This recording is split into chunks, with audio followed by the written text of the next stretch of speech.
what is up guys? Welcome back to Life on the Wrist. Hope you guys are doing well today. What we're going to be doing today is really paying huge respects to MB&F and going through each of their legacy machine lines. MB&F actually came out with a 10 years of legacy machine video, and so what I thought I would do is obviously react to this video with you guys, where Max kind of talks through some of the pieces that all of the pieces that have come out with the legacy machine line. And then what I've actually done is, if you go over to our website and you go to our blog, we are actually going to, we've created an entire blog where we've gone through each of the pieces that has come out over the last 10 years and given you some descriptions of these watches so that we can really paint a picture of how the MB&F legacy machine line has really evolved over time. So be sure to head over to our blog if you want to check that out. We'll also go through all the pieces in this video, but I won't go as in depth as I will in my blog. So be sure to check out our article where we go over that. That's kind of part of this video. So what I'll do is I'll stop rambling right now, and I'll start the video where Max kind of goes over the 10 years of the legacy machine line, and then we can kind of discuss it as we go. So let's get into it. 2021 marks the 10th anniversary of Legacy Machine, a series which started with a simple question: what would we at MB&F have wanted to create 150 years ago? 10 years, 8 calibers, an incredible amount of stories. Let me take you on a journey. If we only look at the engineering and the watchmaking on this series, it is truly remarkable. The first ever flying balance wheel, the first totally independent 2 time zones, the first vertical power reserve indicator, the first gyrating power reserve indicator, the incredible revolutionary perpetual calendar, the first ever split escapement, and the fastest and largest triax gyrating escapement. The Legacy Machine series also allowed me something very emotional. It allowed me to send a love letter to my wife and daughters with the flying team. But the most important are the human beings who transform these ideas into reality. The better known are Kari Voutilainen, Stephen McDonnell, Eric Coudray.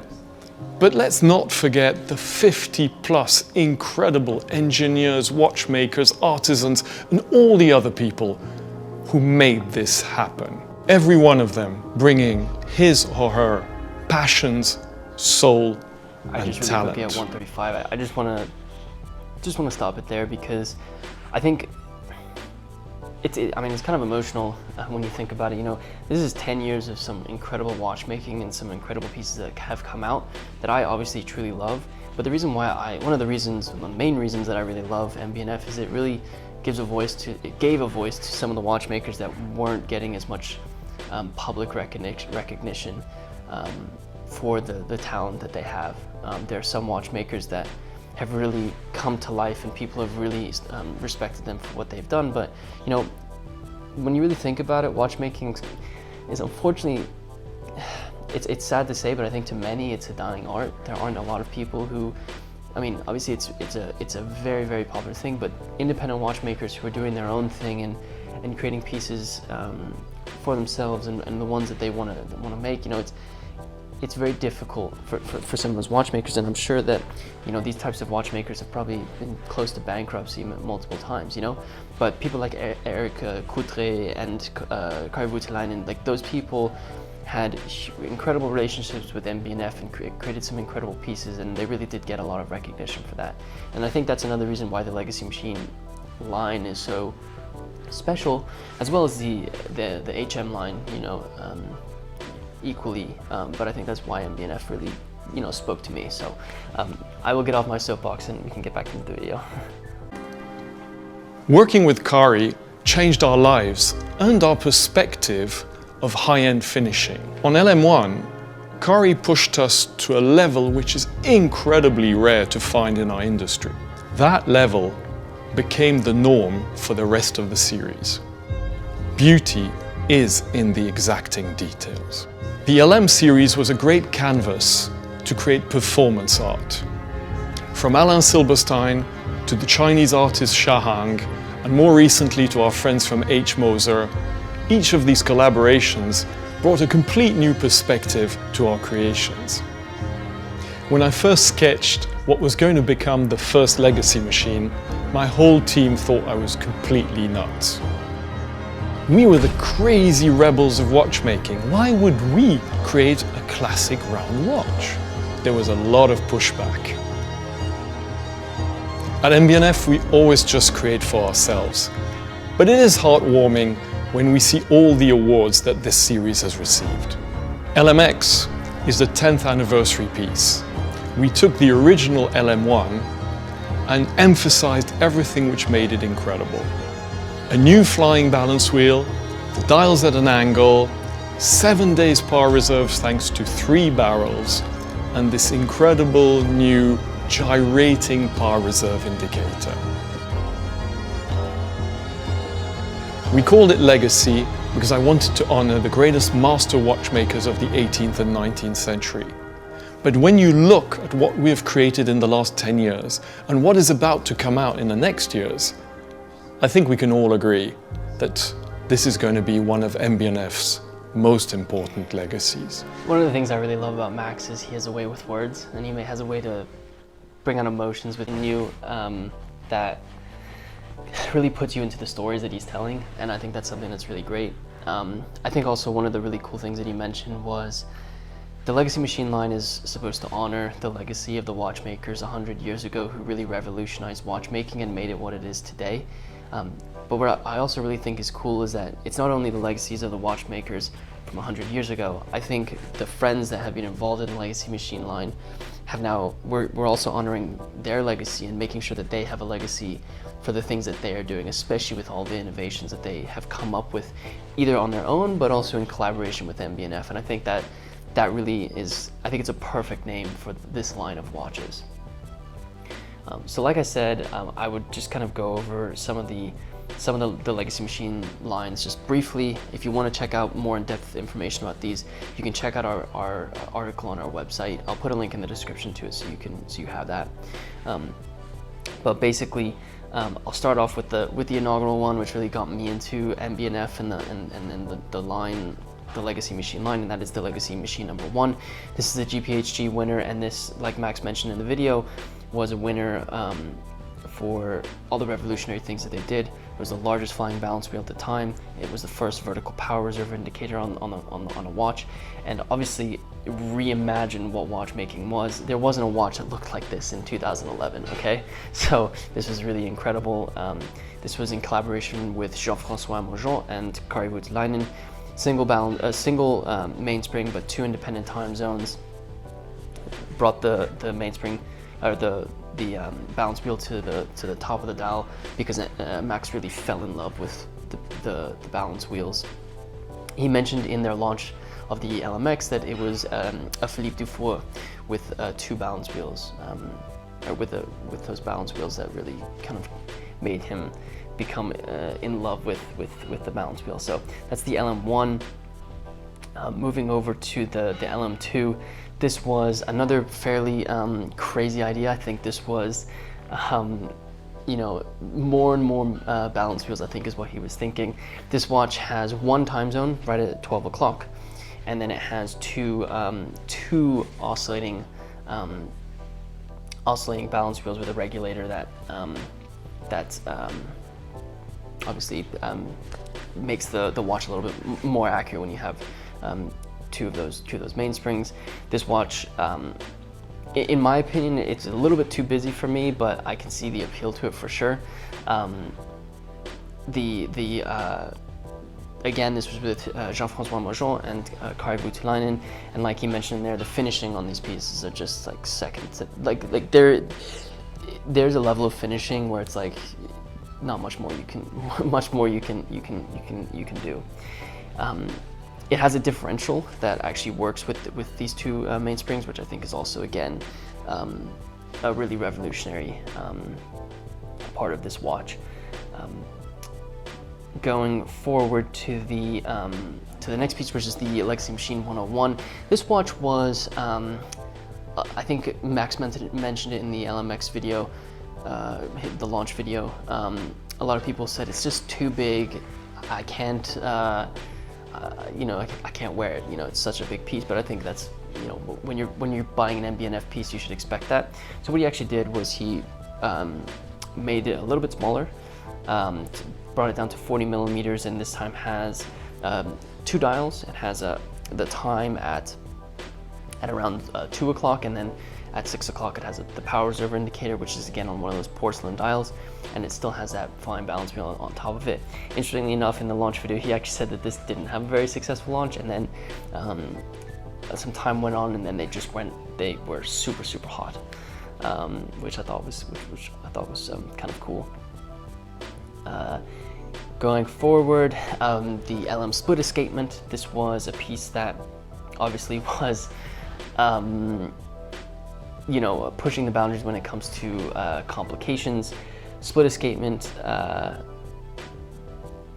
complication, which is something very difficult to do within watchmaking. And again, flying balance wheel, dial at 6 o'clock. Interestingly, a date indicator, which is I think something that you don't really see in a lot of MB&F pieces, but a date indicator, split escapement, and then just an absolutely beautiful dial. I really love this green that they kind of use. It's like a Thai green, kind of turquoisey. It's really beautiful. The next piece was the Flying T. This is one he mentioned in the video that you just saw, but this was basically a way to pay respects and, you know, basically say thank you to all the women that was in his life, that being his wife, his mother, his daughter, and say, here's something that really is a way for me to say thank you to them. And I think it shows kind of what MB&F can do from the ladies' side of watches. Funnily enough, I would totally wear this piece. And this was actually, you know, where we saw this, where instead of having a flat dial, they've actually kind of raised it at an incline, which I thought was really cool. I also thought the movement on this was really interesting, where it's kind of like a sun. If you turn it over, it looks really beautiful. Again, it's the feminine side of MB&F, but I would totally wear this, absolutely. They have the LM Thunderdome, which was mentioned in the video. This is this incredibly difficult to manufacture, but obviously MB&F did it. Really, like, insane tourbillon that they have come up. It's a triax rotating mechanism is how they describe it, and it just rotates at an absolutely beautiful function. And that, you know, on the other MB&F pieces, you have these bridges that kind of hold up the mainspring. They have these bridges, and they're a lot taller to hold up this triax rotating mechanism, so that you can see it. Again, we have that incline dial, which I think it also gives it some more height needed on that watch.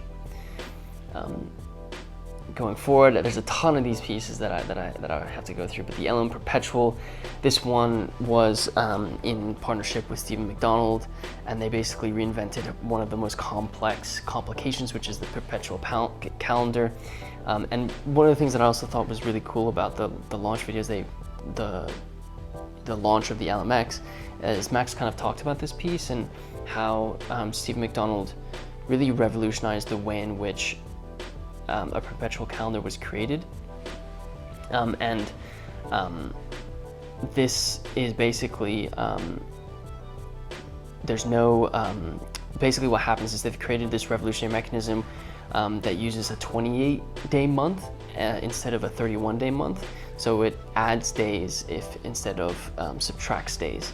And that actually allows for skipping over days to not happen, and it actually makes the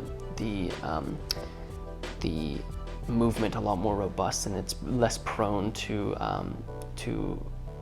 breaking if you incorrectly kind of change it. So just to clarify that a little bit more, so instead of using a 31-day month and having to skip over some of the redundant days, it actually starts with 28, and then it adds from there. So I thought this is super revolutionary in watchmaking and has never been done before. And Max mentioned in a video that it was so amazing working with Stephen McDonald because Stephen McDonald's actually self-taught. He's a self-taught watchmaker, and so instead of kind of conforming to the way that watchmaking has been done for hundreds and hundreds of years, he actually doesn't, maybe he isn't, he questions things and he's like, well, why can't we just do it this way? Which I think shows that sometimes learning from the book isn't the best way, but obviously it's a good starting point. There was the Legacy Machine Perpetual Evo, which is kind of the sports variation of the Perpetual, which I thought was really cool. And then the last one is the LMX, which obviously I did a video earlier this week to kind of discuss this piece, but is a phenomenal iteration and really pays homage to every single one of the MB&F pieces that have been created over the last 10 years. So if you haven't seen our video, be sure to check that out. I encourage you to check out our article where we go over every single one of the Legacy Machine pieces. Again, this is one of my favorite lines. MB&F is one of my favorite brands, and the Legacy Machine line is obviously my favorite line that MB&F currently does. So I really hope you enjoyed the article that we wrote. MB&F, like, congratulations again on an incredible 10 years. I know I said it in my LMX video, but really congratulations on creating some absolutely incredible pieces. I don't think I'll ever not have a passion for something that you guys create. I may question it, but I don't think I'll ever hate something that you make. So yeah, congratulations. Be sure to check out our article where we go over the entire Legacy Machine line of the last 10 years. If you are new to the channel, be sure to hit that subscribe button, and if you wouldn't mind smashing that like button for the YouTube algorithm so that more people who like watches or MB&F are able to see these videos, it really would help us out. Let me know in the comment section below what you think about the 10 years of the Legacy Machine. I can't believe 10 years has already gone by, but it has, and that's where we are. Yeah, let me know in the comments what you think. And with that said, guys, thank you so much for watching, and until next time.